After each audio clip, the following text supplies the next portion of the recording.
In this video, I'm going to teach you how to invest with no money in real estate all over this beautiful country. Stick around. You're going to absolutely love this.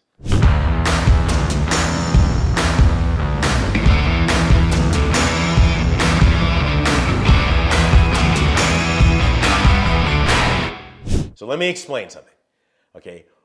Probably one of the biggest things out there that I see all the time is people think you need money to get into real estate. Nothing could be further from the truth. The challenge is, over the last 10 years, they've told you you need this money. So in this video, I'm gonna show you how to walk in. I got no money in my pocket. I got no money in the bank. I don't have any capital. I just graduated from college. I just got divorced. Whatever, it doesn't matter. We've been doing this for years. The challenge is the banks don't want you to know about this. So in this video, I'm gonna show you exactly how to do this. Now, the only way I can do all of this is if you do, you know the drill. You know the drill. Just come on, just take that mouse, hit the thumbs up. There you go. Perfect, perfect. Okay, hit subscribe. And during this, if you have any questions or think I missed something or disagree with me, I don't care what it is, hit the comments in there. Make a comment, go from there, and I'll help you out with that. Okay, I love this. That's what drives this content, this information, and it helps so many people find financial security. So you, by doing that, are helping somebody else. Pay it forward.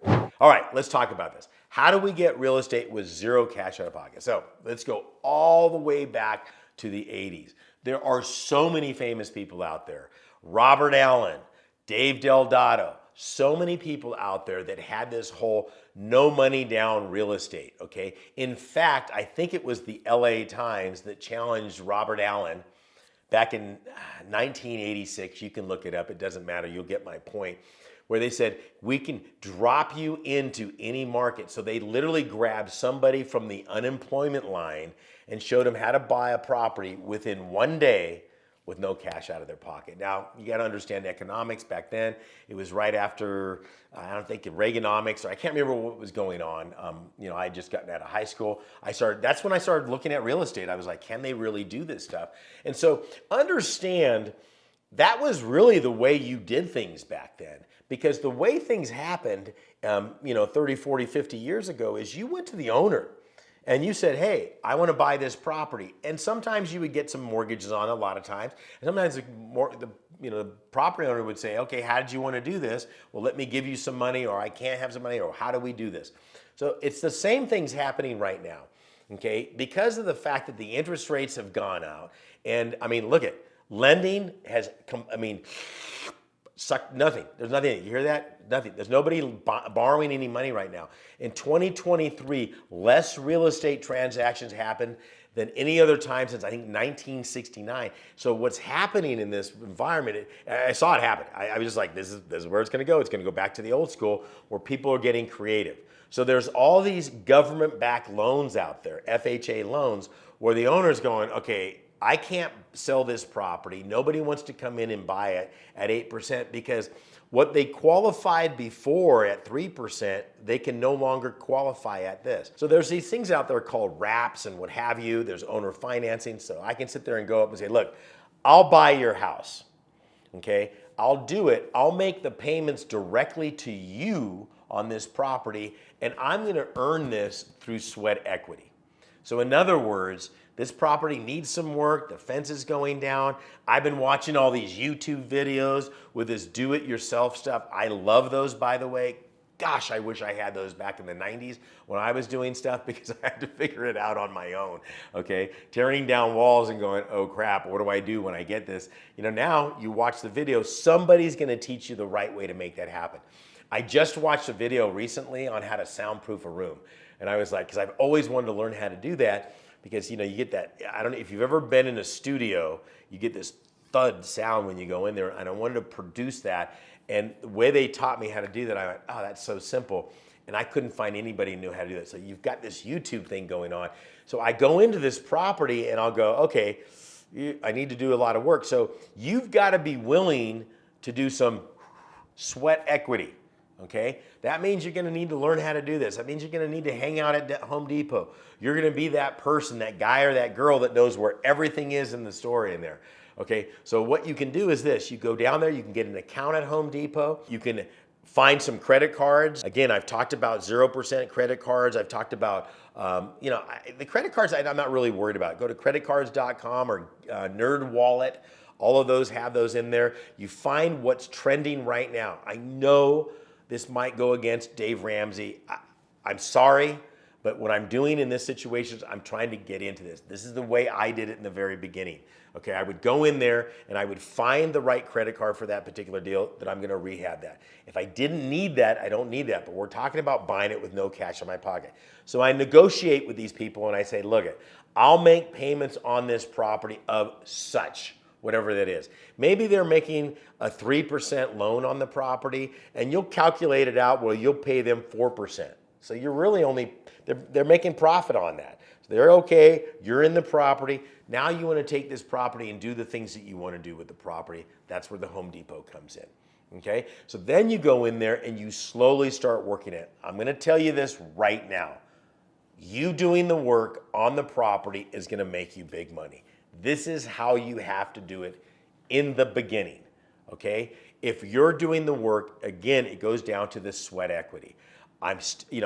You're doing something right now that's putting butter on the bread, okay? I don't expect you to stop what you're doing because you're putting undue pressure on your family's financial situation where you have to make this happen.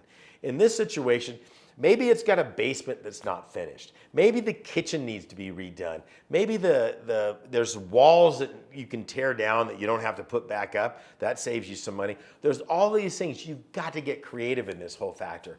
That's what's going to make you the big money. This is exactly what I did in the very beginning. When I was buying tax deed properties on homes that needed rehab on these properties, I had to go in there. These properties were worthless, and no one was going to live in these properties. So I learned really quickly. But I also learned the more of the work that I did, the more profits I made. Now, this is crucial. Every dollar you're putting into that, all of your time going to Home Depot, all of those dollars that you're spending there, you have to track, okay? You want to call them in your accounting system, whichever one that is, whether it's QuickBooks, Quicken, whatever the deal is, and everything you spend on that, you want to categorize. Again, this is where the credit card comes in really handy. That credit card is only used for that project. It makes it a lot easier to track, okay? Because I see so many people that start spending money on a project and they say, well, I've spent this and that, and I think, no, I need to know because that's going to track where my profitability is. Every dollar I put into that, I better be getting 2 out. Let me give you an example. I had a property where people were cutting through the property because it had been abandoned for a while. And the contractor came to me. I had been doing deals at this point. And the contractor came to me and said, hey, we need to put a fence up. We need to put a fence up. I said, how much is the fence going to cost? It's going to cost $5,000. I said, why do we need to put a fence up? He said, we need to put a fence up because people are cutting across. I said, great. You pay half, I'll pay the other. He said, why would I pay half? I go, I don't know. Why would I pay $5,000 for a fence? He goes, well, that's what it costs. I go, is that going to give me $10,000 in value in this house? He said, well, I don't think so. And I go, then why would I put $5,000 on a fence? You see where I'm going on this? Now, that situation, I mean, literally, I didn't put the fence up. It didn't cause the value of the property to go down.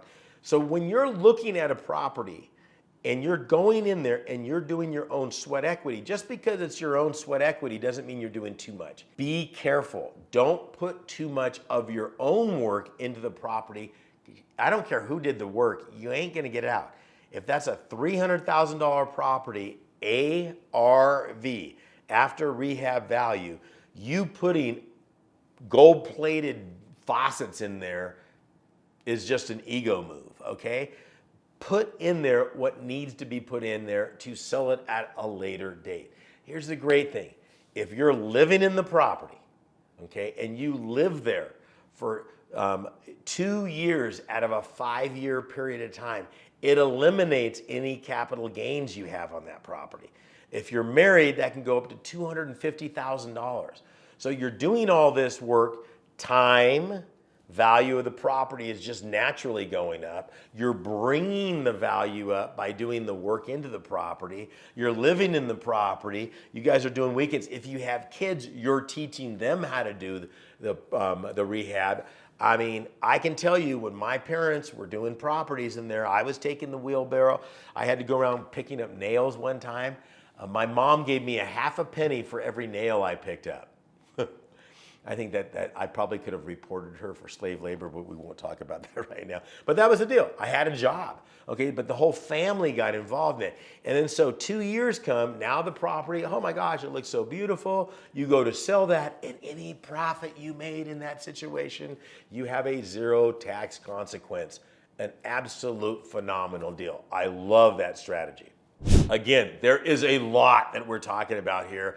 I could literally go on for 3 hours in this subject right here. Okay, getting the property with no money down is easy. You just may have to talk to a lot of people. And if you don't like to talk to a lot of people, then do online trading. I don't care. Okay, this is not for you. You got to talk to some people. If you want more training on it, the good news is I'll show you how to do that. Click the link down below. I've got some great videos I just put out on this particular subject. Click the link.